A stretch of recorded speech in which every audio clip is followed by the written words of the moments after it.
Hello, it's me. We are back with another apartment video. I feel like I have so much caffeine in my body and I don't. Alright guys, welcome back to my channel. My name is Caira and I make videos all about small space living, Chicago, downtown, apartments.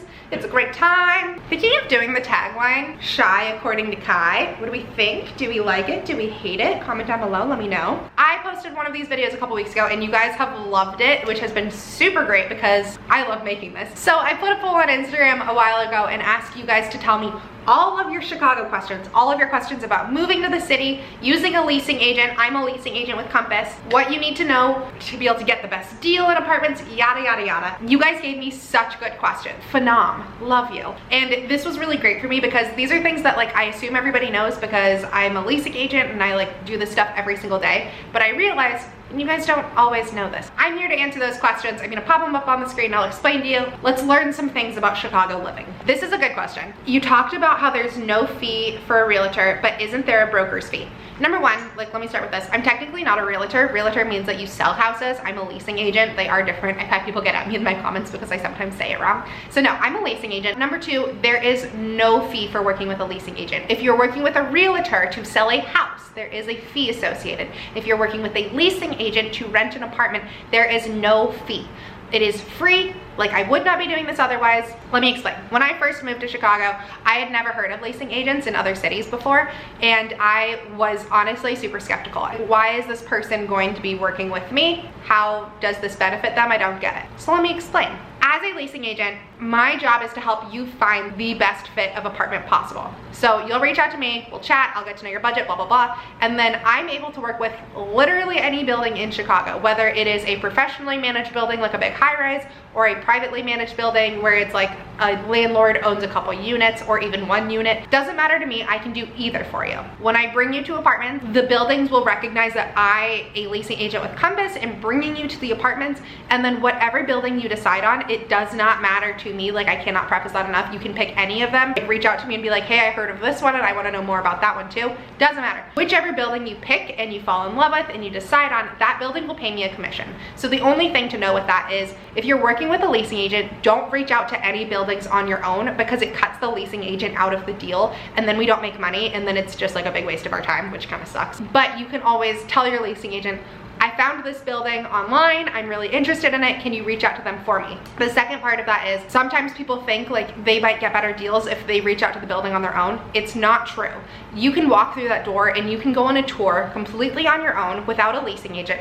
They will offer you the exact same prices that you get with me. I think it's like a fair housing law, like they're not allowed to change prices person to person. Legally it has to be the same. You are not gonna be able to get a better deal going on your own. If anything, you get better deals with the leasing agents because we know the city, we know the market, we know what buildings are offering the best deals right now, and we can also always negotiate. So I got this question too. Someone said, can you negotiate prices on high-rise apartments? No, you really can't. I can always come back and say, this other building offered a month free parking. They're willing to sign with you if you also offer a month free parking. It's not a guarantee, but like these are things I can try and do to really sweeten the deal for you. It's always worth a shot. There's also no hidden fee on your lease, on your rent. I don't know how to put this other than like, I promise you guys, if it was something skeezy and sneaky where like I was getting you guys to pay me, I would not do it. The reason I love doing this is because it's free for you and it's a great service and I still am able to get paid, and like I don't feel bad taking payment from the buildings. I would feel bad taking payment from like individuals like you. Hopefully that answers that. It's a lot of words in a very short amount of time. Websites to look for apartments. This is like the vein of my existence. If you've been trying to look at apartments in Chicago, you've probably gone to Zillow and apartments.com and Redfin, and you've probably gotten just as frustrated as I get when I go to these stinking websites. I don't know why in Chicago it's this way, but I've never seen it anywhere else I've lived, but it drives me freaking crazy. So you'll go to these websites and you'll look through different ads and you'll probably see like 20 ads of the exact same apartment with the exact same photos. Maybe they have different prices, maybe they don't. And you'll see all sorts of weird quirks. Sometimes it won't say like the street number, so it will show an apartment, but it'll just say North State Street, but you don't know where on North State Street that is. Like I said, sometimes you'll see the same exact photos posted, but with different prices. Let me explain what this is. As a leasing agent in Chicago, the thing you need the most is to get leads, which is clients. Like, you need to have people reach out to you and want to work with you. I am very lucky that I have people who watch my videos and who follow me on Instagram and who get to like know me through my social media platforms, so I constantly have people reaching out to me. So I don't need to do any of like the outreach to people, unless you count this as outreach, but like I'm not posting Zillow ads or like apartments.com's ads. I just like talk to you guys, and then you guys like want to work with me, which is super cool. But not all leasing agents have the same sort of platform, so they need to find a different way to reach out to these people. I feel like some leasing agents are gonna come at me for this, but like, get at me. This is so annoying. I've seen people where they'll post these, they won't say the street number, they'll show like the most beautiful pictures of the prettiest apartment in the building, but they'll list it for the lowest price of any apartment in that building. So that picture is not for that price. Like, that apartment is not for that same price. These high-rise buildings don't go onto these apartments.com and the Redfin and Zillow and stuff like that, because their pricing changes literally every single day, and they have so much inventory that it would just be like a huge ask to keep up with. So these leasing agents will post these ads for like incorrect pricing, or like not telling you the street number, because that's their way of like getting you to reach out to them. Like, you'll be like, oh my god, that apartment for that price, it's unreal. Or like, hey, where exactly is this? And so you'll hit the little contact me button on Zillow or whatever, and you'll be looped in with a leasing agent, and they'll try and make you their client. I hate it. Like, it's very frustrating. When I was living in Chicago before I was a leasing agent and finding my own apartment, you literally can't look at these websites because they're not always accurate, and it's just super frustrating. So that being said, the websites suck. Like, I'm gonna be honest. It just doesn't work well in the city of Chicago. If you work with a leasing agent, then they can get you set up into their own search engine. Like, my company has like our own search engine, which is basically like a Zillow, but everything there is connected to the MLS, which is like the legal real estate platform. So everything in there is 100% accurate. It's currently an active listing. The pricing on there is exactly what the pricing is. The photos are of the exact unit. Like, that is all official and legal and has to be done correctly, otherwise they can get in a lot of trouble, whereas something like Zillow is not. Next question is, would you suggest high-rises or walk-ups? Really depends. Personal preference, this is just like my own personal thoughts. I love the high-rise vibe for a couple reasons. I love the added sense of security, so most of them either have a doorman or you have to like triple fob to be able to get through, so like fob at your front door, fob at your elevator, fob for your apartment. Some of them have like butterfly security systems, so that way there's like cameras at the front door so you can see who's like coming and calling you and whatnot. I just love that. I do. The high rises typically come with a lot more amenities, so gyms, pools, office spaces, rooftop lounges, fitness classes, saunas, like you name it, basketball courts. Some of these buildings have literally everything. I love the fact that you don't have to pay for a gym membership because you have all of these things in your building as well. I would say typically in like normal times, walk-ups are significantly cheaper. Like these privately managed buildings where like you have one specific landlord would be like a better deal. But with COVID and like how much these high rises have had to drop their prices, like these luxury apartments, they are competitive. And so if you're looking at like 2 apartments, they might be the same price. Sometimes with the deals, high rises might even be less. Like, you really never know. But my personal preference is I really do love living in the high rises. I love that they're professionally managed, so I know like I have a team to call and hold accountable if the electricity goes out or if my water is not running. I don't know, these things have never happened to me, but like I have somebody to ask to do all of these things. Like in my building, if a light bulb goes out, I can call like the management team and they come in and switch it out. So I like having that versus like someone I know in Chicago told me that his landlord is his friend and his oven's been broken for 8 months, and like I don't want to do that. I don't want to deal with like one-on-one because it feels too personal, and I don't want to like be mean, but like with a management company, I'm like, y'all are running this. Make sure my place is tip top. Whenever I talk to people on the phone, a lot of the times I'm talking to like single women who are moving to the city and have never lived in a big city for the first time, and they'll ask, is this a safe area? And honestly, anywhere I put you is going to be somewhere safe that I would live as well. But a couple things that I do always look out for when I am talking to people who are moving to the city, making sure that the street you live on is well lit or busy, so that way there's constantly people around, there's lots of lights, no one can be like hiding in the dark. I see a lot of these vintage buildings a lot of times are on these really beautiful tree-lined streets, but they're darker, they're in a much quieter area, which has a lot of perks for some people, but as a woman like walking around the city at night, that is more of a concern to me. Also, just being generally aware. Yes, I will try and put you in like the safest possible places that I know of. However, you are still living in downtown Chicago. And I would say this if you're living in downtown San Francisco or downtown New York or downtown LA, you're in a big city. So always be aware of your surroundings. Always, always, always make sure you know what's going on around you, because you just don't want to be vulnerable. I got my phone stolen from me like out of my hand on a street corner, and it's purely because I was not paying attention. So make sure that you're zoned in, paying attention to what's going on around you, and you are not letting yourself be like vulnerable for something to happen. One other thing that always concerns me when looking at apartments is a lot of these buildings, sometimes the garden unit will have a door to the outside as well. So maybe you need 2 keys to get in the front door, but then there's a back door that just leads to an alley. Do what you want to do. I'm not going to tell you no, I'm not your mom. That just always concerns me a little bit. But like, these are things like, if you're working with a leasing agent, talk to your leasing agent, be super transparent about like how big safety is of a concern for you, because it is our job to find places that will make you most comfortable and that we think are the best fit. Always, always, always be super transparent. All right, another question is guaranteed parking ever included in rent, or is that always an add-on? I've never seen it included in rent. Like, even in privately managed like landlord situations, I've never seen it included. Parking in the city is very expensive, like very expensive. Downtown, parking per month can be up to like $350 for a garage, which is like what rent is in some cities. I have seen it as low as like $175 per month for a garage, but that's like not right downtown. It's a lot. Parking's a lot. You can do street parking if you're moving to the city. You won't find a lot of street parking downtown, but when you're a little bit more north or west or south or other areas that aren't like right downtown, you can do street parking, and that is somewhere between like around $90 per year. And you get a city sticker. You have to like register it with your address, because then you get like a permit to be able to park on like specific streets in your area that only people who live in your area can park on. So that's always a really good option to use. But yeah, parking's a lot. If you're on the fence about bringing a car to the city, I highly recommend not bringing a car. I've lived here for almost 2 years. I don't have a car. I use public transit to get everywhere, and I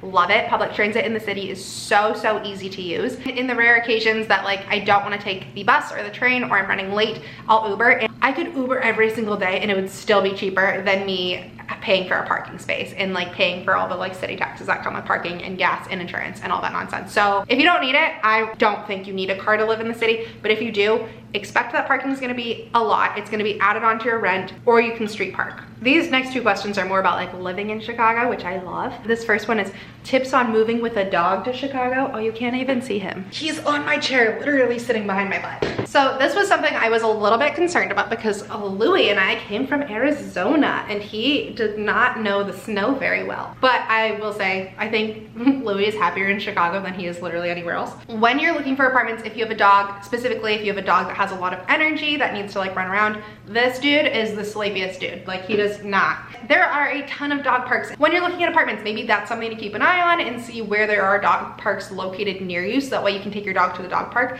It is super cool when we take Louis to the dog park every single day at like 5 p.m.-ish. People just like flood these parks with their dogs, and all the dogs run and play, and it's very cute. Also, you can always keep in mind a lot of these luxury high-rise buildings, and just because I call them luxury doesn't mean they're like outrageously expensive. Like I said, the deals right now, you can get a luxury building for like the same price as you could a walk-up a lot of the time. But a lot of these luxury buildings like cater to dog owners, and so they'll have like a dog run or a dog park built into their building, or like a pet grooming area, or all of these different things, which make it really easy too. I also get questions all the time about when he has to pee, like how that works. We have like a dog run in our building. I take him to the dog run. He knows that's where he goes to the bathroom. He doesn't go to the bathroom in the hallways or anything. And we just like go in the elevator, go to the dog run. He goes, he comes back, he's totally fine. We do not do potty pads. I know some people do, but like, that's gross. And I don't want to do that in my apartment. Also, if I walk him on the street, it's kind of sad and funny at the same time. Sometimes he'll pee straight on the pavement, but other times he'll look for like the smallest little like bunch of weeds that have grown up through the cracks, and he's like,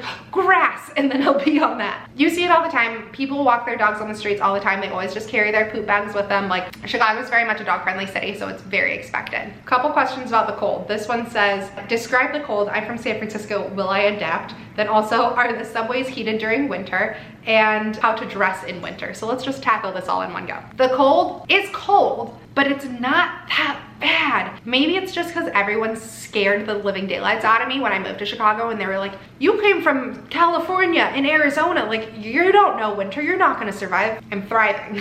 It's really not that bad. To go to the how to dress in winter, this is the most important part. Somebody told me really early on, there's no such thing as bad weather, there's only badly prepared outfits. The truest thing I've ever heard. Like, I want to get that written on a sweatshirt.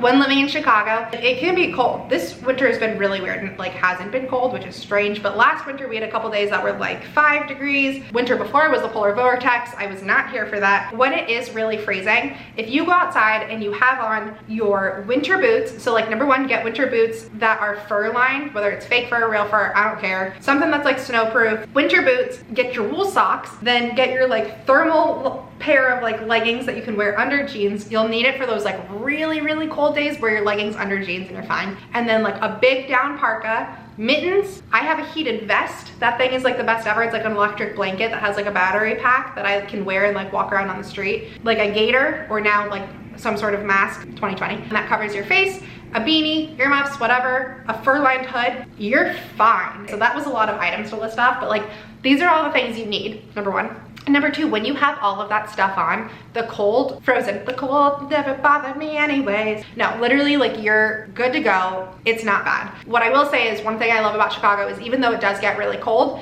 is majority of the days are blue skies and sunny. I love that so much more than living somewhere like Seattle or something, because here it can be freezing, but as long as the sun's out, like that affects my mood. I love walking around the city, even on freezing cold days when it's like blue skies and sunny. Like it's just such a, it's just so nice. I love it. Subways. The subways are heated for the most part. So here the subway is called the L. It is named the L because it's the elevated train system. Basically it's like the metro in the city. So because it's elevated, most stops are outside. So they don't heat up the whole outside, but there are these little like standing cage areas which have like, I don't know how to put it except for like the roofie heater things, like your little rotisserie chicken in there, and you press a button and they only work from like November to March or April or something, and you stand in there and the heat turns on from above you, and it does make a big difference. But if you're waiting out there for like 15 minutes and you're not moving, like, ugh, it is cold. However, once you're down in the loop, that's where a lot of the train systems run underground. Those ones, when you're underground, the like walkways and everything, those are heated. It's not like hot, but it's not 5 degrees like it is outside. Also the trains themselves, like when you're in the actual train, those are heated as well. It's totally fine. Like it's really not that bad. The buses too, the buses are warm. Wear the right clothing and you'll manage, I promise. What's the best option for short-term leasing or partially furnished? This is such a hard one, and as a leasing agent, like I struggle with this one because I do have quite a few people who reach out to me like this and I'm like, I don't know how to help you. A couple options for you is you can sublease someone's apartment, so check out like Facebook Marketplace, Craigslist. I know it can be super sketchy, but like you can always ask. You can try and work with a leasing agent. I personally don't do a lot of these short-term ones just because I don't typically get paid for them, and that's just a lot of time for no payment. But another one that I've heard of that it seems like people really like, I've never been or seen them in person, but is Quarters, and that is a apartment complex. They have them all over the world, like it's international. And to my understanding, basically, it's kind of like upscale college living where you rent a room in a partially furnished apartment. So it has like a desk, a dresser, a bed, and a mattress. And then you have like a shared living room, dining room, kitchen, bathroom you might share with another person or not, depending how much you pay. But you have your room off of that. So it's kind of like you have an apartment with roommates, but you only pay for your room and your lease is only for your room. And they do short-term leases, so that's really great for like students and stuff. And it's also great because it comes partially furnished. Like I said, I've never been there. I've never lived in one. My apartment building when I was in college was basically that same sort of setup, but I've heard they're really, really nice and they're for like pretty good prices for short-term rentals, because a lot of times these short-term rentals in the city, the prices will skyrocket because they want to like make the best bang for their buck, and it's hard doing these turnovers and everything, and they want somebody in there for a longer period of time. So short-term rentals can be a lot more. Long story short, check out Quarters. Also check out subleasing if that's something you're more comfortable with. I'm going to stop this video here. I have so many questions. I could go on all day. I'm gonna make a part 3 of this series so that way you guys can see that. If you liked this video, please give it a thumbs up. If you have any questions that I didn't address that you want to make sure I answer, either comment them down below. You can also DM me on Instagram and I'll keep track of them there as well. I have like a full running list of all the questions I'm answering, so